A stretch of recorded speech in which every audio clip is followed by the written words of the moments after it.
for me in a lot of ways. I think that maybe I may be the only person in the room who's not connected to a medical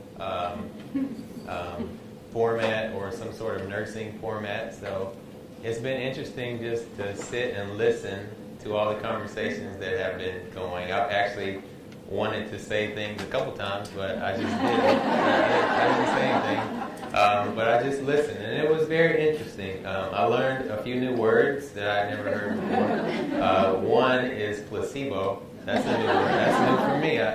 It may be something that's very common to you all, but I actually asked someone what that meant, and I got a good definition. So I'm feeling good about that. I'm feeling good about learning. So it's interesting when you have to get up and talk about what you create. Because most of the time, I'm used to just kind of making the work and putting it out there and leaving it for the interpretation of whoever walks up to it and looks at it.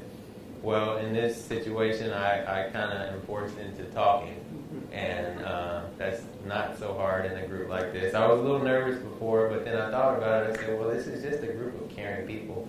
How hard? Yeah,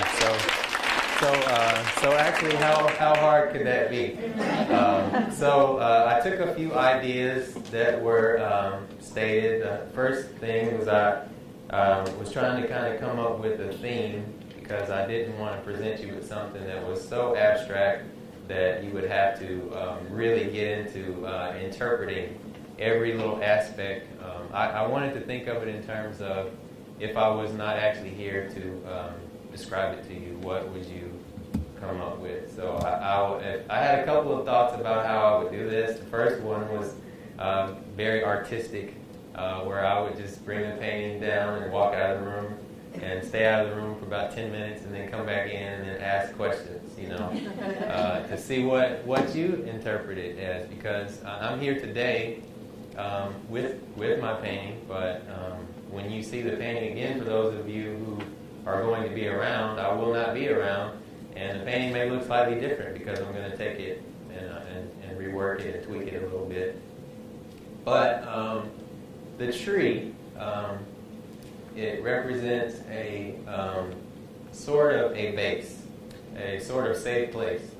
And that's where that kind of came to me, just kind of listening to, it started out with Ray Barfield when he was talking about being in the hospital and, being the doctor, and everyone in the beginning, where I was thinking, the doctor is the person that everybody's looking at for, healing the patients. Well, I never really thought about that, that the fact it's not only the doctors, it's the nurses, and even the janitors and custodians and people that do the dirty, messy work, that help in the process of healing. So that kind of got me thinking about, well, how can I justify using this tree?